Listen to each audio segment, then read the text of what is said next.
विष्णु भगवान की व्रत कथा। एक समय की बात है जब ऋषि मुनियों ने ये जानने का निर्णय लिया कि त्रिदेवों यानी ब्रह्मा, विष्णु और महेश में से सर्वश्रेष्ठ कौन है। इस बात का पता लगाने की जिम्मेदारी भृगु ऋषि को दी गई। भृगु ऋषि इस बात का पता लगाने के लिए सबसे पहले ब्रह्मा लोक गए और वहाँ पहुंचकर ब्रह्मा देव की परीक्षा लेने लगे। उन्होंने सीधे क्रोध में पूछा, आपने मुझे प्रणाम क्यों नहीं किया। ये सुनते ही ब्रह्मा देव को गुस्सा आ गया। उन्होंने झल्लाते हुए पूछा, क्या एक पुत्र अपने पिता से श्रेष्ठ हो गया है जो उसे मुझे प्रणाम करना होगा। ये सुनने के बाद भृगु ऋषि उनसे कहते हैं कि मैं तो आपकी परीक्षा ले रहा था और आप मुझ पर क्रोधित हो गए। इतना कहकर भृगु ऋषि वहाँ से सीधे कैलाश चले गए। वहाँ जाकर वो नंदी से कहते हैं कि मुझे शिव जी से मिलना है। नंदी ने ऋषि को जवाब देते हुए कहा, मैं भगवान शिव का ध्यान भंग नहीं कर सकता है, ऐसा करने पर भोलेनाथ क्रोधित होंगे। नंदी का जवाब सुनकर भृगु ऋषि खुद ही शिव जी के ध्यान को भंग कर देते हैं। शिव जी का ध्यान भंग होने पर वो भी गुस्सा करते हुए भृगु ऋषि को भस्म करने की बात कहते हैं। तभी माता पार्वती उन्हें रोकती है और ऋषि मुनि को क्षमा करने की प्रार्थना करती हैं। शिव जी के गुस्से को देखने के बाद भृगु ऋषि कैलाश से सीधे बैकुंठ चले जाते हैं। वहाँ वो देखते हैं कि भगवान विष्णु आराम कर रहे हैं और माता लक्ष्मी उनकी पैर दबा रही होती है। उसी वक्त भृगु ऋषि सीधे विष्णु भगवान की छाती पर पैर से प्रहार कर देते हैं। इस प्रहार से भगवान विष्णु की नींद खुल जाती है और वो भृगु ऋषि से प्यार से पूछते हैं, हे ऋषिव, मेरे कठोर शरीर से कहीं आपके कोमल पैर को चोट तो नहीं लगी? अगर लगी होगी तो मुझे क्षमा कर दे। ये सुनते ही ऋषि प्रसन्न हो जाते हैं और समझ जाते हैं कि भगवान विष्णु ही त्रिदेवों में सर्वश्रेष्ठ हैं। माँ लक्ष्मी भी ये सब होते हुए देखती हैं। वो गुस्से में कहती हैं, नाथ, उन्होंने आपको पैर से मारा और आप इस तरह प्रेम भाव दिखा रहे हैं।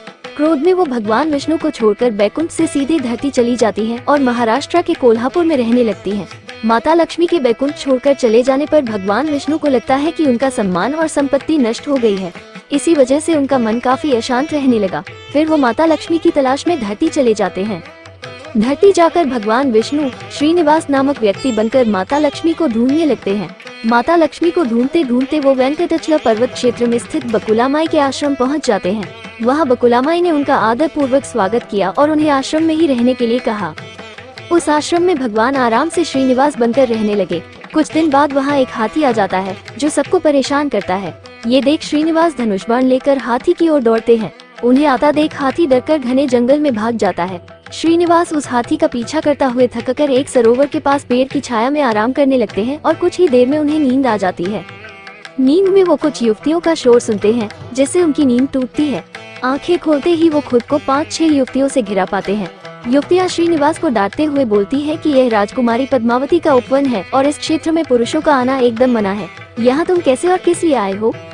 श्रीनिवास जवाब दे ही रहे थे कि तभी उनकी नजर वृक्ष के पीछे से झांकती राजकुमारी पद्मावती पर पड़ी। वो उसे देखते ही रह गए। कुछ देर में वो युवतियों को बताते हैं कि मैं एक हाथी का पीछा करते हुए यहाँ पहुँचा हूँ। मुझे बिल्कुल भी पता नहीं था कि यहाँ पुरुषों का आना मना है, मुझे क्षमा कर दे। इतना कहकर वो बकुलामाई के आश्रम लौट जाते हैं। आश्रम लौटने के बाद श्रीनिवास का किसी भी काम में मन नहीं लगा।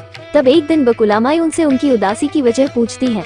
उदास होकर श्रीनिवास पद्मावती के बारे में उन्हें बताते हैं और कहते हैं कि मैं उसके बिना नहीं रह पाऊंगा। बकुलामाई उन्हें कहती है कि ऐसा सपना न देखिए जो पूरा न हो सके। वो एक प्रतापी राजा चोल नरेश आकाश राज की बेटी है और आप एक आश्रम में रहने वाले कोई व गोत्रहीन युवक है। कुछ देर सोचने के बाद श्रीनिवास कहते हैं कि माँ, एक तरीका है, बस आपको मेरा साथ देना होगा। बकुलामाई श्रीनिवास का प्यार देखकर हाँ कह देती हैं। दूसरे दिन श्रीनिवास ज्योतिष विद्या में निपुण औरत का वेश धारण करके राजा आकाश के नगर नारायणपुर पहुंचते हैं। उनकी विद्या की वजह से हर तरफ उनकी चर्चा होने लगती है। होते होते एक दिन राजा ने उन्हें अपनी बेटी पद्मावती का हाथ देखने के लिए श्रीनिवास को अपने महल बुलवाया। वहां पहुंचकर उन्होंने राजकुमारी के हाथों की रेखा देखी और कहा कि कुछ दिन पहले एक युवक से वन में तुम्हारी मुलाकात हुई होगी। पद्मावती ने जवाब में हाँ कहा। महिला बने श्रीनिवास ने कहा कि उसी युवक के साथ तुम्हारा विवाह होगा। तभी पद्मावती की मां धना देवी उनसे पूछती है कि यह कैसे होगा। तब ज्योतिष औरत कहती है कि यह इसके भाग्य में लिखा है और ग्रही कहते हैं कि एक औरत उसके लिए आपकी बेटी का रिश्ता मांगने आएगी। 2 दिन बीतने के बाद बकुलामाई एक तपस्विनी बनकर राजमहल गई और अपने युवा पुत्र के लिए पद्मावती के रिश्ते की बात की। तभी राजा आकाश बकुलामाई को पहचान जाते हैं और उनसे पूछते हैं कि वही युवक कौन है।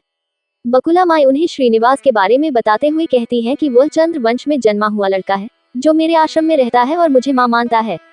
राजा उनकी बात सुनने के बाद बकुलामाई से सोचने के लिए कुछ दिन मांगते हैं। फिर राजा ने अपने राजपुरोहित को बुलाकर इस बारे में चर्चा की। सब कुछ जानने के बाद राजपुरोहित श्रीनिवास के बारे में पता लगाने में जुट जाते हैं। श्रीनिवास के बारे में अच्छे से पता करके वो राजा को कहते हैं कि महाराज, उसमें भगवान विष्णु के समान गुण हैं और आपकी पुत्री लक्ष्मी जैसी है। ऐसे में यह वर आपकी पुत्री के लिए सुयोग्य है। ये सुनकर राजा तुरंत बकुलामाई के आश्रम में अपनी स्वीकृति के साथ विवाह की लग्न पत्रिका भिजवा देते हैं। श्रीनिवास और बकुलामाई को राजा की मंजूरी से जितनी खुशी हुई उतनी ही चिंता होने लगी। दोनों के मन में होता है कि उनके पास शादी कराने के लिए पर्याप्त धन नहीं है और न ही विवाह के बाद लड़की के रहने के लिए घर। तब बकुलामाई श्रीनिवास को लेकर वराह स्वामी के पास जाकर उन्हें श्रीनिवास की शादी में खर्च के लिए धन की कमी की समस्या के बारे में बताती हैं। तब वराह स्वामी 8 दिक्पाल का आवाहन करते हैं। तभी वहाँ ब्रह्मा, शंकर, इंद्र, कुबेर आदि देवता प्रकट हो जाते हैं। फिर वराह स्वामी श्रीनिवास से कहते हैं कि तुम खुद ही इन्हें अपनी समस्या के बारे में बताओ।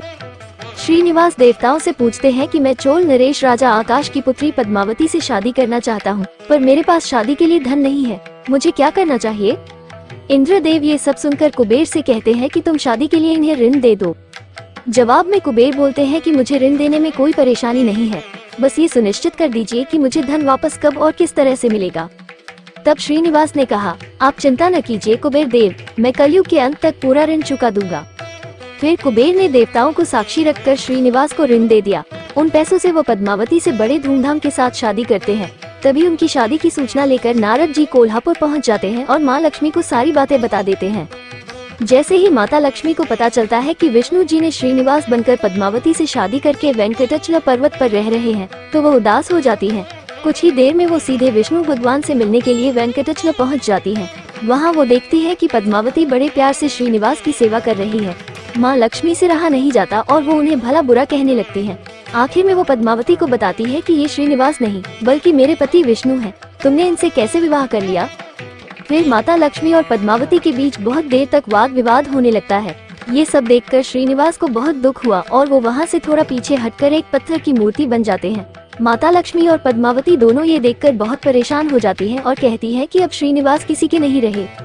तभी मूर्ति से आवाज आती है, देवियों मैं हमेशा इस स्थान पर रहूंगा और मुझे लोग वेंकटेश्वर स्वामी के नाम से जानेंगे। मैं यहाँ रहकर अपने भक्तों की इच्छा पूरी करता रहूंगा। साथ ही मुझे चढ़ाए जाने वाले धन के माध्यम से मैं कुबेर का कर्ज व ब्याज चुकाता रहूंगा। बस अब तुम दोनों झगड़ा करना बंद कर दो। इतना सुनने के बाद माता लक्ष्मी और पद्मावती उनसे क्षमा मांगती हैं। फिर माता लक्ष्मी कोल्हापुर जाकर महालक्ष्मी की मूर्ति और पद्मावती तिरुनाचुर में शिला विग्रह बन जाती है। यही कारण है कि तिरुपति विराजमान वेंकटेश्वर स्वामी के दर्शन के लिए भक्तों से चंदन, धूप, फूल और मिठाई नहीं बल्कि धन लिया जाता है। कहानी से सीख। विष्णु भगवान की कथा से 2 सीख मिलती है। पहली है कि विनम्र भाव से ही व्यक्ति श्रेष्ठ कहलाता है। दूसरी है कि क्रोध में आकर कोई भी फैसला नहीं लेना चाहिए।